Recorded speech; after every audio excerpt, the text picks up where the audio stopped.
Y election commission wants to revise electoral rules. Bihar के अंदर election commission electoral rules को revise क्यों करना चाहता है? In this article we will discuss various provisions and various functions of election commission of India. So let's discuss all the issues in detail. Article is important for GS paper 2. Why in news? Election Commission of India ordered a special intensive revision of the electoral rules in Bihar, which will be facing assembly election in November. November month में Bihar state के अंदर assembly elections होने वाले हैं. इन election से पहले election commission of India ने special intensive revision यानी SIR बिहार के अंदर ऑर्डर किया है. Political parties in the opposition have alleged that the SIR is aimed at disenfranchising thousands of voters in Bihar by disqualifying them on the ground that they are not citizens of India. Opposition political parties ने election commission of India के ऊपर ये allegations लगाए हैं कि SIR special intensive revision ये forcefully Bihar के अंदर एम्प्लॉय करना चाहते हैं और इसके थ्रू वोटर्स का कहीं ना कहीं वोटिंग का जो राइट है उसको डिनाई किया जा रहा है और सिटीजन ऑफ इंडिया से रिलेटेड यहाँ पर उनका एक ब्रॉड इंक्वायरी किया जाने वाला है इस प्रोसेस के through. Petitions have been filed in the Supreme Court challenging the Election Commission of India's order. Election commission of India का जो ये ऑर्डर है इसके अगेंस्ट सुप्रीम कोर्ट के अंदर पिटिशंस फाइल की जा चुकी हैं. हालांकि इससे रिलेटेड जो गाइडलाइंस थी या ऑर्डर था गवर्नमेंट ने उसको विड्रॉ कर लिया है. Now we will discuss about election commission of India. Election Commission of India is an autonomous constitutional body which is responsible for administering union and the state election process in India. Election commission of India एक autonomous constitutional body है जो कि union and state के अंदर electoral process को administer करने के लिए रिस्पॉन्सिबल होता है. इट वाज एस्टेब्लिश्ड ऑन 25 जनवरी 1950. 25 जनवरी 1950 से इसका कमेंसमेंट हुआ. The secretariat of the election commission is in new Delhi. Election commission का जो सेक्रेटेरिएट है वो न्यू दिल्ली के अंदर है. Election Commission conduct elections to the Lok Sabha, Rajya Sabha, State Legislative Assemblies and the offices of President and Vice President in the country. Election commission of India Lok Sabha के लिए, राज्यसभा के लिए, स्टेट लेजिस्लेटिव असेंबलीज के लिए and president and vice president के लिए election conduct कराता है. It is not conduct elections to the panchayat and municipalities in the state. State के अंदर पंचायत एंड म्यूनिसिपैलिटीज के लिए इलेक्शंस ये कंडक्ट नहीं कराता है. इसके लिए state election commission separate body है. For this the constitution of India provide for a separate state election commission. Panchayat and municipalities के इलेक्शन के लिए स्टेट लेवल पर स्टेट इलेक्शन कमीशन होता है. कॉन्स्टिट्यूशनल प्रोविजंस क्या क्या है इलेक्शन कमीशन ऑफ इंडिया से related? Part 15 article 324 329 it provisions for elections and establishes a commission. Constitution का पार्ट 15 के अंदर इलेक्शन कमीशन से रिलेटेड प्रोविजन किए गए हैं. स्पेशली इसमें 324 से 329 तक वेरियस प्रोविजंस किए गए हैं. Article 324 superintendent direction and control of elections to be vested in an election commission. Constitution का आर्टिकल 324 के अंदर इलेक्शन से रिलेटेड वेरियस प्रोविजंस किए गए हैं. सच एज इलेक्शन कमीशन का ये ड्यूटी होगा कि वो इलेक्शन को सुपरिटेंडेंट करे, डायरेक्शन एंड कंट्रोल करे. Article 325 no person to be uneligible for inclusion in और to claim to be included in a special electoral roll on ground of the religion, race, caste और sex. Article 325 के अंदर provision किया गया है कि किसी भी पर्सन के साथ रिलीजन, रेस, कास्ट और सेक्स के बेस पर वोटिंग के मामले में डिस्क्रिमिनेशन नहीं किया जाएगा, किसी को स्पेशल राइट नहीं दिया जाएगा, किसी के राइट को यहाँ पर डिनाई नहीं किया जाएगा. Article 326 elections to the house of the people and the legislative assemblies of states to be based on adult suffrage. Lok Sabha and legislative assemblies के लिए जो इलेक्शन होंगे वो अडल्ट सफरेज के बेस पर होंगे, ऐसा आर्टिकल 326 के अंदर प्रोविजन किया गया है. Article 327 power of parliament to make provision with respect to elections to legislature. Legislature के लिए इलेक्शंस के रिस्पेक्ट में पार्लियामेंट को पावर दी गई है कि वो इससे रिलेटेड स्पेशल प्रोविजंस कर सकता है.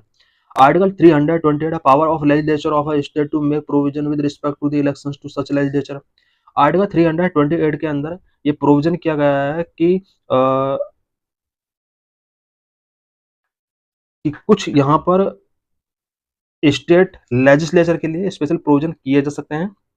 Article 329 bar to interference by court in electoral matters. Electoral matters पर कोर्ट बहुत ज्यादा इंटरफेयर नहीं कर सकता, ऐसा आर्टिकल 329 के अंदर प्रोविजन किया गया है। Structure of election commission of India. Election commission of India का स्ट्रक्चर क्या है, उससे रिलेटेड कुछ इंपॉर्टेंट पॉइंट्स हम यहाँ पर डिस्कस करेंगे। Originally, the election commission had only one election commissioner, but after the Election Commissioner Amendment Act 1989, it was made a multi-member body. Originally election commission के अंदर वन इलेक्शन कमिश्नर हुआ करता था, लेकिन इलेक्शन कमिश्नर अमेंडमेंट एक्ट 1989 के बाद इसको एक मल्टी मेंबर बॉडी बना दिया गया। The election commission shall consist of chief election commissioner and other election commissioner if any as the president में from time to time fix. Election commission of India के अंदर एक इलेक्शन कमिश्नर होता है और कुछ इलेक्शन कमिश्नर्स होते हैं। प्रेसिडेंट टाइम टू टाइम इनका टाइम पीरियड फिक्स कर सकता है। Presently it consist of election commissioner and two election commissioners. Chief election commissioner और टू अदर इलेक्शन कमिश्नर के द्वारा प्रेजेंट में election commission of India formed है। At the state level the election commission is held by the chief electoral officer. State level पर भी election commission होता है, but इसको यहाँ पर चीफ इलेक्टोरल ऑफिसर के द्वारा हेल्प किया जाता है। Appointment and tenure of commissioner. Commissioner जो होते हैं उनका अपॉइंटमेंट कैसे होता है, इनका टेन्योर कितने टाइम पीरियड का होता है। The president appoint chief election commissioner and election commissioner according to the chief election commissioner and other election commissioners act 2023।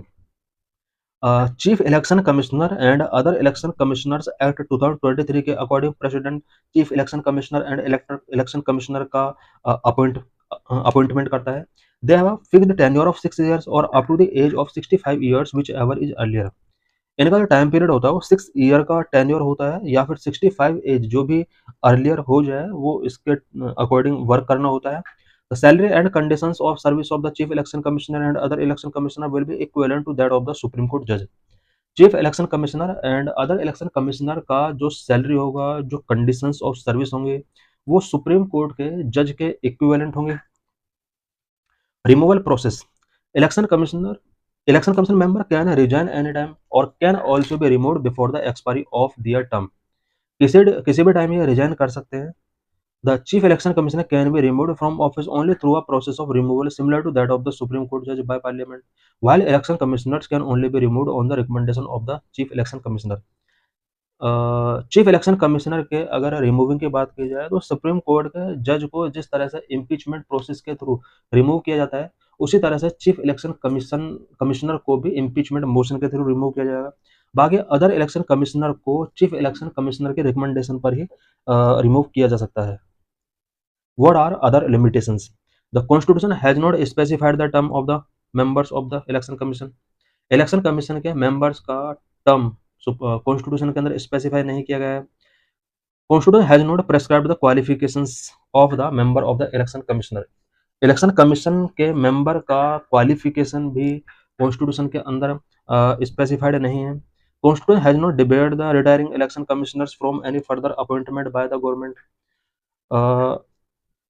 Constitution के अंदर ऐसा भी कोई प्रोविजन नहीं किया गया है कि अगर कोई कमिश्नर इलेक्शन कमिश्नर रिटायर हो जाता है तो उसके लिए अपॉइंटमेंट को स्टॉप किया जाए, ऐसा भी कोई प्रोविजन नहीं है। इट मीन्स अगर चीफ इलेक्शन कमिश्नर अगर रिटायर हो जाते हैं तो उन्हें दोबारा से गवर्नमेंट के किसी पोस्ट पर अपॉइंट किया जा सकता है।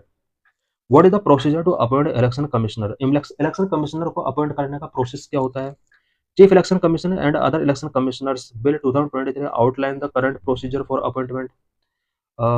Chief Election Commissioner and other election commissioners Bill 2023 के अंदर इनके अपॉइंटमेंट के लिए प्रोसीजर गिवन किया गया है। The President appoint the Chief Election Commissioner and the other election commissioner on the basis of the recommendation of a selection committee, which include the PM, a union cabinet minister, and the leader of opposition or leader of the largest opposition party in the Lok Sabha. Chief election commissioner and other election commissioner का appointment president करता है। इसके लिए एक selection committee recommend करती है। Selection committee के अंदर prime minister, union cabinet minister and leader of opposition होता है। A search committee headed by the law minister propose a panel of names to the selection committee. Law minister के द्वारा headed की गई एक search committee कुछ name propose करती है और इन नेम को सिलेक्शन कमेटी को गिवन किया जाता है। This is PYQ related to this article. Question, consider the following statement. 2017 में क्वेश्चन पूछा गया था। The election commission of India is a 5 member body. This is wrong. The union ministry of home affairs decide the election schedule for the conduct of both general election and by-election. This statement is also wrong. Election Commission resolved the dispute relating to split merger of recognized political party. This statement is right. So correct answer is D. This is mains related question. Discuss the role of the Election Commission of India in the light of the evolution of the Model Code of Conduct. 2022 में question पूछा गया था।